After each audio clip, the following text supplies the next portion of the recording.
தந்தி தொலைக்காட்சி நேயர்களுக்கு வணக்கம். நல்லதை சொல்வோம், நல்லதை செய்வோம், நல்லதே நடக்கும். இன்று 14/2/2026 சனிக்கிழமை.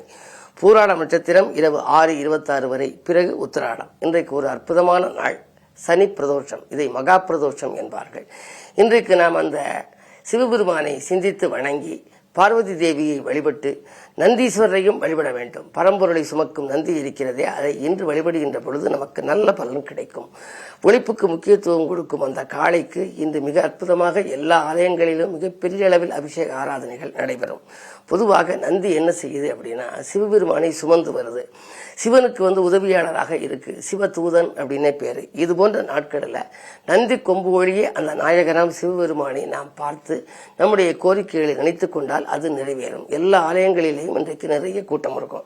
சுமார் 40 ஆண்டுகளுக்கு முன்னால் 1982 நினைக்கிறேன், வேந்தன்பட்டிங்கிற ஒரு ஊர், எங்கள் ஊருக்கு பக்கத்தில். எங்களுடைய ஊர் சிவகங்கை மாவட்டம் கீழச்சிவல்பட்டி என்னுடைய ஊர்.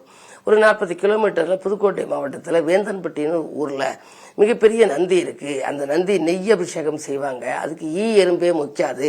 அந்த நெய்யை வடித்து ஒரு கேணியில போட்டு நெய் கிணறுன்னு இருக்கு. அதுக்கு எறும்பு எல்லாம் வராது. ஒரு அற்புதமான நந்தி. அந்த நந்தியை நீங்க பார்த்து கும்பிடணும்னு சொல்லி எனக்கு பல பேர் சொல்லி, அதுக்கப்புறம் நான் இங்கே போனேன். அந்த சமயத்துல போற போது ஒரு கோரிக்கையை நினைச்சுக்கிட்டு போனேன். எப்படி கவிஞர் கண்ணதாசன் ஒரு கோரிக்கையை நினைச்சுக்கின்னு பிள்ளையார்பட்டி வந்தாரோ, பிள்ளையார்பட்டி வந்த மறுநாளே அவருக்கு அந்த காரியம் நிறைவேறணும்னு எழுதினார். அற்புத கீர்த்தி வேண்டின், ஆனந்த வாழ்க்கை வேண்டின், நற்பொருள் குவிய வேண்டின், நலமெல்லாம் பெருக வேண்டின், கற்பக மூர்த்தி தெய்வ களஞ்சியத்து இருக்கை சென்று பொற்பதம் பணிந்து பாரீர், பொய்யில்லை கண்ட உண்மைன்னு எழுதினாரு. உண்மைதான் அப்படின்னு எழுதினாரு. சிறுகுடல்பட்டியில தங்கியிருந்து பிள்ளையார்பட்டி வந்தாரு. கும்பிட்டு மறுநாளே அவர் மகளுக்கு கல்யாணம் பேசி முடிவானுச்சு. அதுக்கான தொகை கிடைச்சிட்டான். அதனால எழுதினாரு அப்படிம்பாங்க. அதே மாதிரி இந்த நந்திக்கு நான் நினைச்சுக்கிட்டு போனது ஒரு 2 நாட்கள்ல நடந்துருச்சு. நான் நந்திக்கு போய் திரும்ப அந்த நந்தி சன்னதியிலிருந்து எழுதின பாடல், சிவனாரை என்றைக்கும் சுமக்கும் நந்தி, சேவித்த பக்தர்களை காக்கும் நந்தி, கவலைகளை எந்நாளும் போக்கும் நந்தி, கையிலையிலே நடம்புரியும் கனிந்த நந்தி, பள்ளியறை பக்கத்தில் இருக்கும் நந்தி, பார்வதியின் சொற்கேட்டு சிரிக்கும் நந்தி, நல்லதொரு ரகசியத்தை காக்கும் நந்தி, நாள்தோறும் தண்ணீரில் குளிக்கும் நந்தி, செங்கரும்பு உணவு மாலை அணியும் நந்தி, சிவனுக்கே உறுதுணையாய் விளங்கும் நந்தி, மங்களங்கள் அத்தனையும் கொடுக்கும் நந்தி, மனிதர்களின் துயர்வோக்க வந்த நந்தின்னு ஒரு பாடல் எழுதினேன். அதான் இன்னைக்கு உலகம் முழுவதும் இந்த நந்தியினுடைய சன்னதியில கோடிக்கணக்கான பேர் படிக்கிறாங்க. இந்த பாடல்ல பார்வதியின் சொற்கேட்டு சிரிக்கும் நந்தின்னு எழுதினேன். அது எதுக்காக அப்படின்னா, பள்ளியறை பக்கத்தில் இருக்கக்கூடியது நந்தி. சிவனும் உமையவளும் பேசிக்கொள்வதை அன்றாடம் அந்த பகுதியில கும்பிடுறவர்களுடைய விதி அமைப்பு எப்படி, அவங்க என்ன மாதிரி வாழ்க்கை இருக்குங்கிறது பேசிக்கிறத கேட்டுக்கிட்டு இருக்கக்கூடியது நந்தி தானா. ஆகையினாலே தான் நந்தியிடம் நம்ம கோரிக்கையை சொல்லி, நீ இதை உன்னுடைய எஜமானரான சிவனிடம் சொல்லு, இந்த காரியத்தை நிறைவேற்றி கொடுக்க சொல்லுன்னு சொல்லணும். எப்படி ஒரு கலெக்டருக்கு போனோம்னா பிஏ முதல்ல பார்க்குறோம், ஒரு மினிஸ்டர் பார்க்கணும்னா உதவியாளரை பார்த்து அவங்கள்ட்ட சொல்லி இது மாதிரி வந்திருக்காங்களா ஒரு காரியம் சம்மந்தமா அப்படின்னு சொல்லு அப்படிங்கிற. அது மாதிரி இதுகிட்ட சொல்லிவிட்டோம் அப்படின்னா, நந்தி காதில் சொல்லணும்னா கிட்டத்தில் போய் சொல்லணுங்கிறது இல்லை, நந்தியெல்லாம் தொடக்கூடாது. அங்கே உள்ள அந்த குருக்கள் தொடுவார். ஆனால் நம்ம நந்திக்கு பக்கத்தில் நின்று கையை கட்டிக்கிட்டு அதனுடைய இடது காதில் சொல்லணுங்கிறாங்க. அது மாதிரி சொல்லுகிற பொழுது நாம் சொல்லக்கூடிய அந்த சொற்களை அதை கேட்டு அப்படியே வச்சுக்கும். அதுக்கு பிறகு வாய்ப்பு இருக்கிற பொழுது அவருடைய எஜமானான சிவபெருமானிடம், இந்த உலகை காக்கும் பரம்பொருளிடம் சொல்லும். ஏன்னா அதுதான் அதுக்கு சிவதூதனாக இருந்து உதவியாளராக இருக்குது. அப்படி சொல்லி நிறைவேற்றுறதுனாலதான் நீங்க எந்த கனவு கண்டாலும் சரி, ஒரு கெட்ட கனவு வச்சுங்க, கெட்ட கனா அத்தனையும் மாற்றும் நந்தி, கீர்த்தியுடன் குலங்காக்கும் இனிய நந்தி, வெற்றி பெறும் வாய்ப்பளிக்க உதவும் நந்தி, விதியினைத்தால் மாற்றிடவே விரையும் நந்தின்னு நான் குறிப்பிட்டிருக்கேன். விதியை மாற்றக்கூடிய ஆற்றல் இந்த நந்தி வழிபாட்டுக்கு உண்டு. அந்த நந்தி வழிபாட்டில் சாதாரண பிரதோஷம் இல்லை, இன்னைக்கு சனி பிரதோஷம். ஆகையினால இன்று அவசியம் நீங்கள் அருகில் இருக்கும் சிவாலயம் சென்று நந்தி, சிவன், உமையவளை வழிபட்டு வாருங்கள், நல்லது நடக்கும் என்று சொல்லி இந்திய ராசி பலன்களை இப்பொழுது உங்களுக்கு வழங்கப் போகின்றேன்.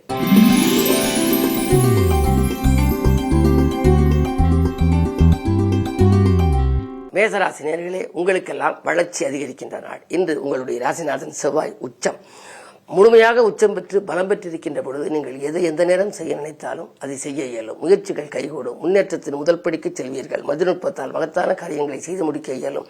பொருளாதார நிலை திருப்தியாக இருக்கிறது. தொழில் வளமும் நன்றாக இருக்கும். இந்த நாள் நல்ல நாள்.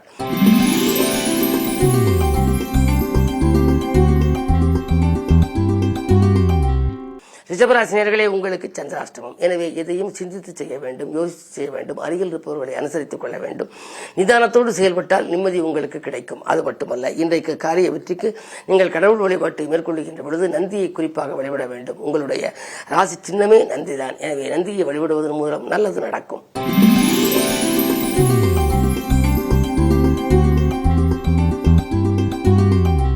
மிதுன ராசி நேயர்களே, உங்களுக்கெல்லாம் இன்றைக்கு சந்தோஷம் அதிகரிக்கின்ற நாள். நீங்கள் எதை எந்த நேரம் செய்ய நினைத்தாலும் செய்ய இயலும். குரு உங்கள் ராசியில் இருக்கின்றார். சப்தமாதிபதி இருப்பதனாலே கல்யாணம் போன்ற சுபகாரியங்கள் நடைபெறும். பெற்றோர்களின் மணிவிழா மணவிழாக்கள் போன்றவற்றுக்கு செய்த முயற்சிகள் கைகூடும். வாய்ப்புகள் வாயில் தேடி வருகின்ற இந்த நாளில் பணப்புழக்கம் நன்றாக இருக்கும். மனக்கலக்கம் அகலும்.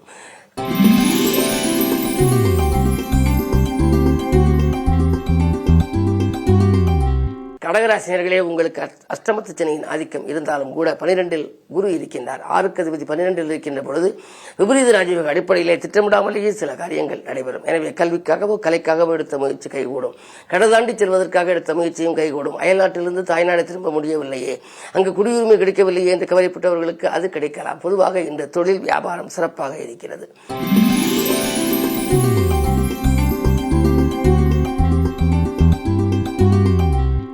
சிம்மராசி நேயர்களே, உங்களுக்கு ஜென்மத்திற்கு ஏது ஆன்மீக நாட்டம் அதிகரிக்கும். எதை செய்தாலும் நீங்கள் கொஞ்சம் யோசித்து செய்ய வேண்டும்.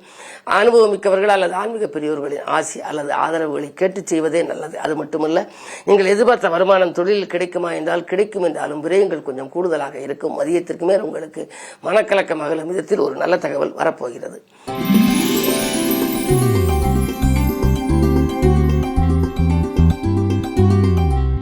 கன்னிராசி நேயர்களே, உங்களுக்கெல்லாம் இன்று ஆனந்தமான வாழ்க்கை அமைய அடித்தளம் அமைத்துக் கொள்கின்ற நாள். எதிர்பார்த்த காரியங்கள் எதிர்பார்த்தபடியே நடைபெறும். உத்தியோகத்தில் மேலதிகாரிகளின் மனதில் இடம் பிடிப்பீர்கள். புதிய தொழில் முயற்சிகளில் ஈடுபடலாமா என்று சிந்திப்பீர்கள். உங்களுடன் கூட இருப்பவர்கள் உங்களுக்கு உறுதுணையாக இருப்பார்கள். வாங்கிய கடனை கொடுக்க முடியவில்லையே, கொடுத்த கடனை வாங்க முடியவில்லை என்று கவலைப்பட்டவர்களுக்கு அதற்கான நேரம் இப்பொழுது வந்துவிட்டது. மகிழ்ச்சி அதிகரிக்கும். வாங்கல் கொடுக்கல்கள் சீராகவும் சிறப்பாகவும் இருக்கும்.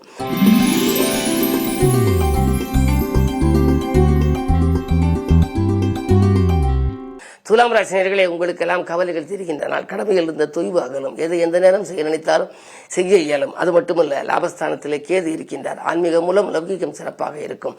இன்று நந்தியம்பெருமானை வழிபட்டு நீங்கள் காரியங்களை தொடங்குங்கள், நல்லது நடக்கும். குறிப்பாக பிள்ளைகளின் எதிர்கால முன்னேற்றம் கருதி எடுத்த முயற்சிகளில் வெற்றி கிடைக்கின்ற நாளாக இந்த நாள் அமைகின்றது.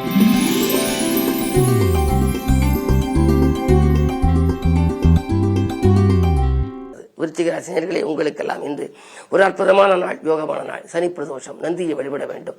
நந்தியை வழிபடுவதன் மூலம் உங்களுக்கு உள்ள கடமையில் இருந்த தொய்வு அகலும். காசு பண புழக்கமும் அதிகரிக்கும். அது மட்டுமல்ல, பொதுநலத்தில் இருப்பவர்களுக்கு இன்று புகழ் கூடும். புதிய பொறுப்புகள் உங்களுக்கு வரலாம். மேலும் உங்களுடைய ராசிக்கு 3ஆம் இடத்திலே செவ்வாய் உச்சம் பெற்றிருக்கின்றார். எனவே உடன்பிறப்புகளில் விலகி இருந்தவர்கள் விரும்பி வந்து இணைவார்கள்.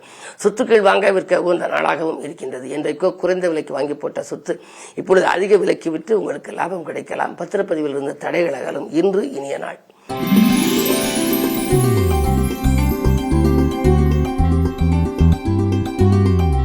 தனுசு ராசி நேயர்களே, உங்களுக்கெல்லாம் சந்திரபலம் நன்றாக இருக்கிறது. ஆனால் அஷ்டமாதிபதி சந்திரன். எனவே எதை செய்தாலும் கொஞ்சம் யோசித்து செய்ய வேண்டும், பூஜித்து செய்ய வேண்டும்.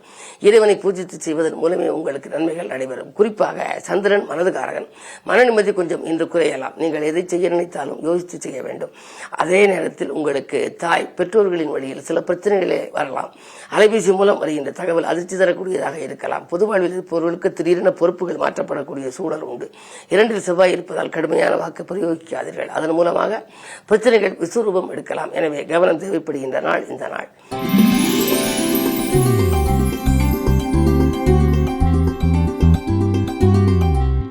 மகர ராசினியர்களே, உங்களுக்கெல்லாம் செவ்வாய் பலம் நன்றாக இருக்கிறது. தைரியமும் தன்னம்பிக்கையும் கூடும். தக்க விதத்தில் பொருளாதார நிலை உயரும். இலாகா மாற்றங்கள் உங்களுக்கு வருவதற்கான அறிகுறிகள் தென்படுகின்றன. வாங்கிய இடத்தில் வீடு கட்ட முடியவில்லையே, கட்டியை பற்றி பழுது பார்க்க முடியவில்லையே என்று கவலைப்பட்டவர்கள் இந்த சொத்து பிரச்சனையிலிருந்து விடுபட்டு நீங்கள் எதை செய்ய நினைத்தாலும் அதை செய்ய இயலும் விதத்தில் நன்றாகவே இருக்கிறது. கிரக நிலைகள் சாதகமான கிரக நிலை இருக்கின்ற பொழுது நீங்கள் உங்களை சார்ந்திருந்தவர்களையும் திருப்திப்படுத்தலாம். எனவே குடும்பத்தில் உள்ளவர்களின் குறைகளையும் தீர்க்க முன் வருவீர்கள். விரயங்களை சுபவிரயமாக மாற்றிக்கொள்ள முன்வரும் நாள் இந்த நாள்.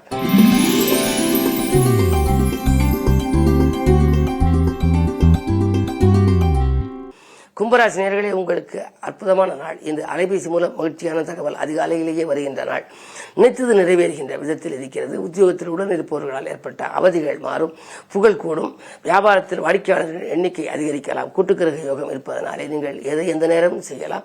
தனித்து இயங்கக்கூடிய ஆற்றல் கூட உங்களுக்கு உண்டு. இதுவரை பிறருக்காக பாடுபட்ட நீங்கள் இனி தனித்து இயங்கலாமா என்று சிந்திப்பீர்கள். உங்களுடைய சிந்தனைகள் வெற்றி பெறுகின்ற நாளாக இந்த நாள் அமைகின்றது. நந்தியை வழிபடுவதன் மூலம் மேலும் நன்மைகளை நீங்கள் காண இயலும்.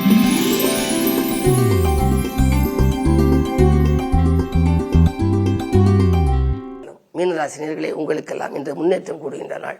முக்கிய புள்ளிகள் இல்லம் தேடி வந்து உங்களுக்கு உதவிக்கரம் நீட்டுவார்கள். 6ஆம் இடத்திலே கேது. 6 ஜீவனஸ்தானம், உத்தியோகஸ்தானம் என்பார்கள். அதில் கேது இருப்பதனாலே உத்தியோகத்தில் பக்கத்தில் இருப்பவர்கள் பக்கபலமாக இருக்க மாட்டார்கள். அவர்களிடம் எந்த பொறுப்பும் கொடுக்க வேண்டாம். கொடுத்தால் அது நடைபெறாமல் போகலாம்.